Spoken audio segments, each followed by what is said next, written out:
नमस्कार, Asian public TV पे आपका स्वागत है। नेशनल खबरों में दिल्ली एयरपोर्ट पर हुए हादसे की खबर। दिल्ली के इंदिरा गांधी इंटरनेशनल एयरपोर्ट पर टर्मिनल 1 की छत गिर गई। हादसे में 1 की मौत हो गई। कई घायल बताए जा रहे हैं जिन्हें अस्पताल में भर्ती कराया गया है। अधिकारी ने कहा है कि सुबह करीब 5 बजे हवाई अड्डे की टर्मिनल 1 की छत गिरने की सूचना मिली थी। दमकल की 3 गाड़ियां मौके पर पहुंची। केंद्रीय नागरिक उड्डयन मंत्री राम मोहन नायडू ने एयरपोर्ट जाकर हादसे वाली जगह का निरीक्षण किया है। उन्होंने कहा है कि हादसे में जान गंवाने वाले को 20 लाख रुपए का मुआवजा दिया जाएगा। घायलों को 3-3 लाख रुपए सरकार मदद के तौर पर देगी। मंत्री ने यह भी बताया कि जो हिस्सा गिरा है वो 2009 में बना था। 10 मार्च को पीएम मोदी के द्वारा उद्घाटन करने वाला हिस्सा नहीं गिरा है।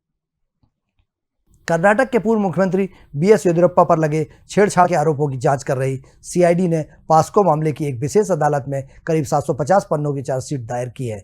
इस वर्ष मार्च में सदाशिवपुर नगर पुलिस ने बीजेपी के दिग्गज नेता के खिलाफ छेड़छाड़ का मामला दर्ज किया था। इसके बाद कर्नाटक के पुलिस महानिदेशक आलोक मोहन ने एक आदेश जारी कर मामला जांच के लिए सीआईडी को भेज दिया था। यह मामला 17 वर्षीय लड़की की मां की शिकायत पर आधार किया गया था। आरोप लगाया गया कि येदियुरप्पा ने इस साल 2 फरवरी को अपने आवास पर एक बैठक के दौरान उनकी बेटी के साथ छेड़छाड़ की थी। येदियुरप्पा ने आरोप से इनकार किया और कहा कि लोग मेरे खिलाफ साजिश रचने वालों को सबक सिखाएंगे।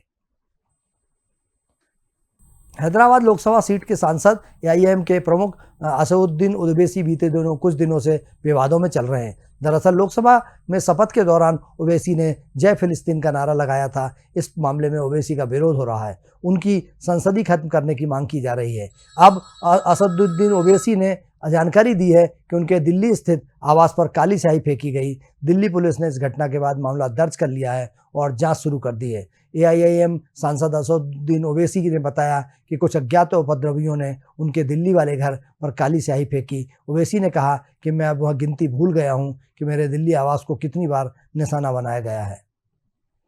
जमीन घोटाला मामले में झारखंड के पूर्व मुख्यमंत्री हेमंत सोरेन को बड़ी राहत मिली है। झारखंड हाईकोर्ट से उन्हें जमानत मिल गई है। करीब 5 महीने बाद सोरेन जेल से बाहर आए।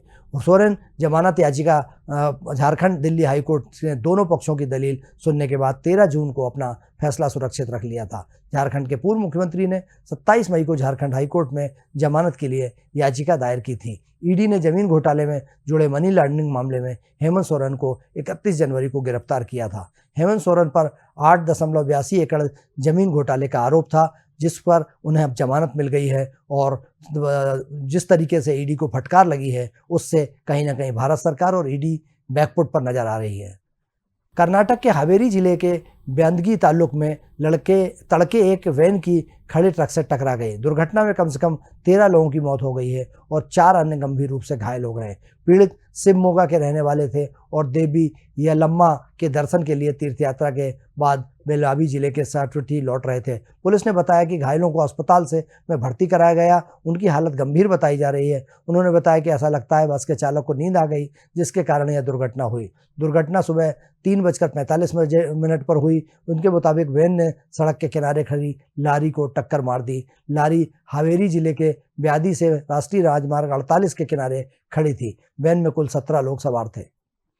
सीबीआई ने कथित रूप से लीक हुए नीट यूजी पेपर मामले में पहली बार 2 आरोपियों को गिरफ्तार किया।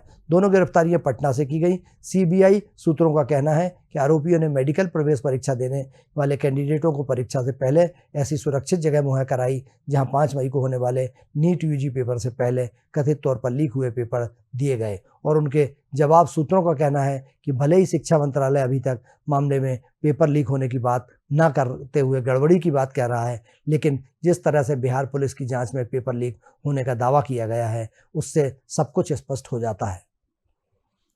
सुबह जैसे ही लोकसभा की कार्रवाई शुरू हुई वैसे ही नीट मामले को लेकर हंगामा शुरू हो गया। लोकसभा में विपक्ष के नेता राहुल गांधी ने नीट मामले पर चर्चा की मांग की। इस पर लोकसभा अध्यक्ष ओम बिरला ने कहा कि राष्ट्रपति के अभिभाषण पर धन्यवाद प्रस्ताव पर चर्चा के दौरान आप इस मुद्दे को उठा सकते हैं। हालांकि विपक्ष इस मांग पर अड़ा रहा कि सदन में पहले नीट पर चर्चा होनी चाहिए। मामला शांत न होता देख सदन की कार्रवाई स्थगित कर दी गई।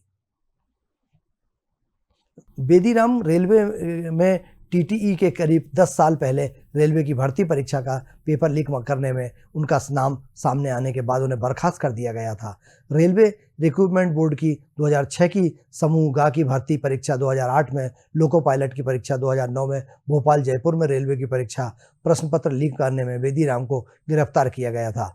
बेदीराम विधायक हैं और बेदीराम का पहली बार पेपर लीक में नाम साल 2000 में सामने आया था। उसके बाद 2009 में उन्हें गिरफ्तार किया गया था। छत्तीसगढ़ सीपीएमटी परीक्षा 2012 के मामले में वह जेल गए थे। इस परीक्षा का पर्चा लीक कराने में सीबीआई ने उन्हें गिरफ्तार कर उन्हें दिल्ली की तिहाड़ जेल भेजा था। मई 2014 में मध्य प्रदेश में आयुर्वेद मेडिकल परीक्षा होनी थी, जिसका पेपर लीक हो गया। परीक्षा रद्द करनी पड़ी। इसके बाद अभ्यर्थियों ने बेदीराम का नाम लिया था।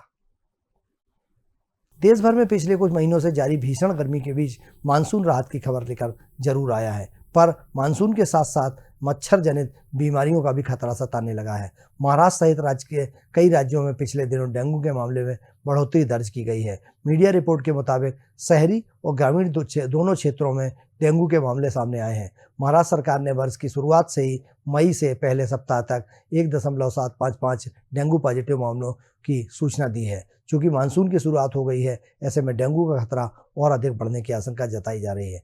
बारिश की शुरुआत होते ही मच्छर जनित रोगों का खतरा बढ़ना शुरू हो जाता है। इस मौसम में डेंगू के साथ मलेरिया, चिकनगुनिया के मामले भी बढ़ने लगते हैं। राजधानी दिल्ली में भारी बारिश के बाद इस वक्त बाढ़ जैसे हालात हैं। एक दिन की बारिश में पूरी दिल्ली पानी पानी हो गई। लुटियन जोन्स में से लेकर पूर्वी दिल्ली, पश्चिम दिल्ली, सभी इलाकों में भारी जला भराव हो गया है। यहाँ तक कि देश के सबसे बड़े एयरपोर्ट इंदिरा गांधी एयरपोर्ट पर भी कई हिस्सों में पानी भरने की खबरें आ रही हैं। यहाँ एयरपोर्ट कर्मचारियों ने घंटों मशक्कत कर पानी हटाने का काम किया। वहीं कर्तव्य पथ से लेकर अरविंदो मार्ग, मूलचंद, मधु विहार, भीकाजी कामा पैलेस सहित तमाम इलाकों में भारी जल जमा हुआ है। लोगों का सड़क पर चलना मुश्किल हो गया है। एशियन पब्लिक टीवी पर नेशनल खबरों में फिलहाल इतना ही। आप बने रहिए एशियन पब्लिक टीवी के साथ। मुझे दीजिए इजाज़त। नमस्कार।